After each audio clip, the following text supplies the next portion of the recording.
मैं आप सबके सामने कहता हूं, मैं दुनिया में क्रिकेट खेला हूं, सबसे ज्यादा दुनिया में अगर मैंने क्रिकेट का टैलेंट देखा तो वो पाकिस्तान में।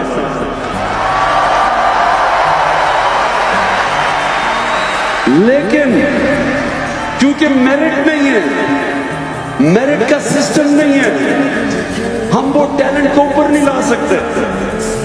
हम इसलिए तो आज दुनिया को डोमिनेट नहीं कर रहे हैं क्योंकि मेरिटोक्रेसी नहीं है। तो बादशाह क्यों पीछे रह गई? अगर एक जबरदस्त बादशाह आया भी, ये जरूरी नहीं कि उसका बेटा भी अच्छा होगा। जमहूरियत के अंदर क्यों जमहूरियत आगे निकल गई? क्योंकि मेरिट के ऊपर लीडरशिप आती रही। ये आपके सामने मैं मिसाल देता हूं कि इस मुल्क अमेरिका के अंदर क्योंकि जमहूरियत आ गई, क्योंकि अमेरिका में जमहूरियत आ गई, अमेरिका के अंदर इनकी मेरिटोक्रेसी ऐसी थी कि इनके लीडरशिप, अगर एक लीडर बुरा भी हुआ तो मेरिट के ऊपर लीडरशिप अच्छी आती रही। हमारे मुसलमान दुनिया में, आप हिंदुस्तान की मिसाल लें, मैं ही आज आप पाकिस्तानियों आज को इसलिए ये चीज कह रहा हूं क्योंकि आपको समझना चाहिए कि मुसलमान भी नीचे क्यों रह गए और पाकिस्तान भी आगे क्यों नहीं बढ़ सका। जो पहले 150 साल मुगल बादशाह रहे, हिंदुस्तान दुनिया की सुपर पावर थी। 150 साल जो दुनिया में हिंदुस्तान का जीडीपी था वो 25% से ऊपर था, सुपर पावर थी। एक से एक बेहतर मुगल बादशाह आया। 4 मुगल बादशाहों ने तकरीबन 150 साल हुकूमत की। लेकिन औरंगजेब के बाद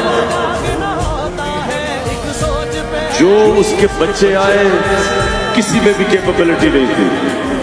तो 7 मुगल बादशाह 13 साल में बदले, सारे एक से एक बदतर आया और वही मुगल एम्पायर खत्म हो गया। उसी तरह ऑटोमन एम्पायर, एक से एक बेहतर ऑटोमन बादशाह आता रहा सुलेमान तक, सुलेमान द मैग्निफिसेंट। उसका बेटा ठीक नहीं था और उधर से नीचे जाना शुरू हो गया। जमहूरियत में क्या होता है?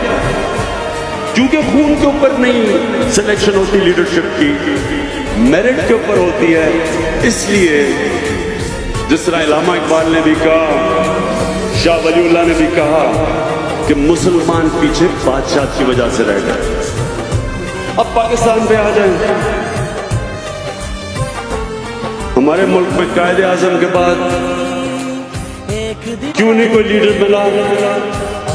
एक जुल्फिकार अली भुट्टो थे, एक कैरिस्मेटिक इंटेलिजेंट लीडर थे।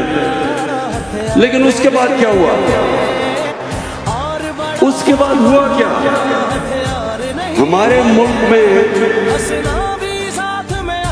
एक किस्म की बादशाह आ गई, मेरिट नहीं आई। जमहूरियत भी जब आती थी मेरिट नहीं आई। नवाज शरीफ को किस तरह लीडर बनाया गया? मिलिट्री डिक्टेटर ने उठा के बना दिया, कोई मेरिट नहीं थी। उनके भाई शहबाज शरीफ क्यों चीफ मिनिस्टर बन गए? उनके भाई थे। आसिफ जरदारी और बिलावल भुट्टो कैसे लीडर बन गए? कागज के पर्चे पे कहा कि जनाब हमारी वालदा में छोड़ गई है।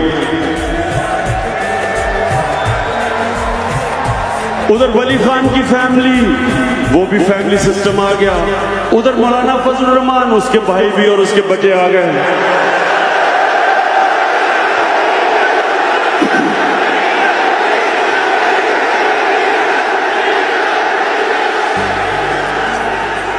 कहने का मकसद ये है कि जब जमहूरियत भी आई, मेरिट तो नहीं आई। तो ये प्लीज याद रखें कि नंबर 1 चीज कि जिस माशरे में मेरिट नहीं होती वो आगे नहीं बढ़ता। आज चाइना आप चले जाएं, चाइना की जो कम्युनिस्ट पार्टी है उसको स्टडी करें, बेहतरीन मेरिट का सिस्टम है। चाइना की कम्युनिस्ट पार्टी जिस तरह हमने पूरा उन्होंने मुझे प्रेजेंटेशन दी, जबरदस्त सिस्टम है। वो सारे मुल्क से बकायदा देखते हैं कि कोई हर फील्ड में मेरिट ऊपर कैसे आ रहा है। और दूसरी चीज तो नंबर 1 जमहूरियत की खासियत मेरिट, और नंबर 2 जमहूरियत के अंदर जो मुल्क का सरबराह होता है वो जवाबदेह है। हजरत उमर मदीना की रियासत के अंदर हजरत उमर जैसे एक अजीम लीडर को आम आदमी खड़ा होकर पूछता है कि किधर से आपने ये पैसा आया जो आपने कपड़े पहने हुए। लीडर जवाब देता, हजरत उमर ने ये नहीं कहा कि तुम्हारी मजाल है मेरे से पूछो, या जो आजकल पाकिस्तान में हो रहा है ये नहीं कहा कि पता नहीं मैं कौन हूं। हजरत उमर ने जवाब दिया, लीडर जवाब देता। बरतानिया के अंदर जब जमहूरियत की शुरुआत हुई मैग्ना कार्टा में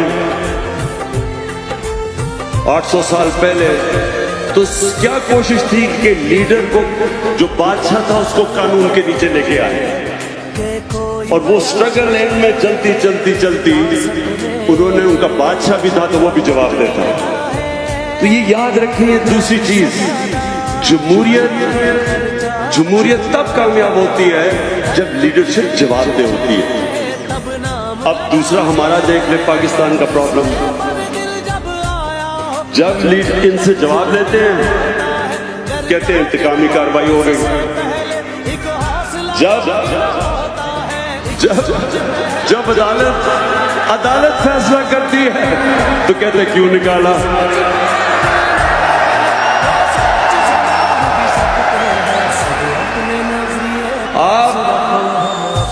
और ये जो आज पाकिस्तान में हो रहा है ये नया पाकिस्तान बन रहा है। कभी इन लोगों से जवाब नहीं लिया गया था, कभी लीडरशिप से जवाब नहीं लिया गया था।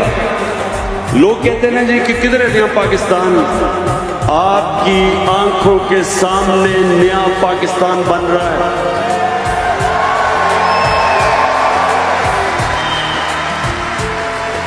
जिसको जब सवाल पूछते हैं ताकतवर से, जिस भी ताकतवर से सवाल पूछते हैं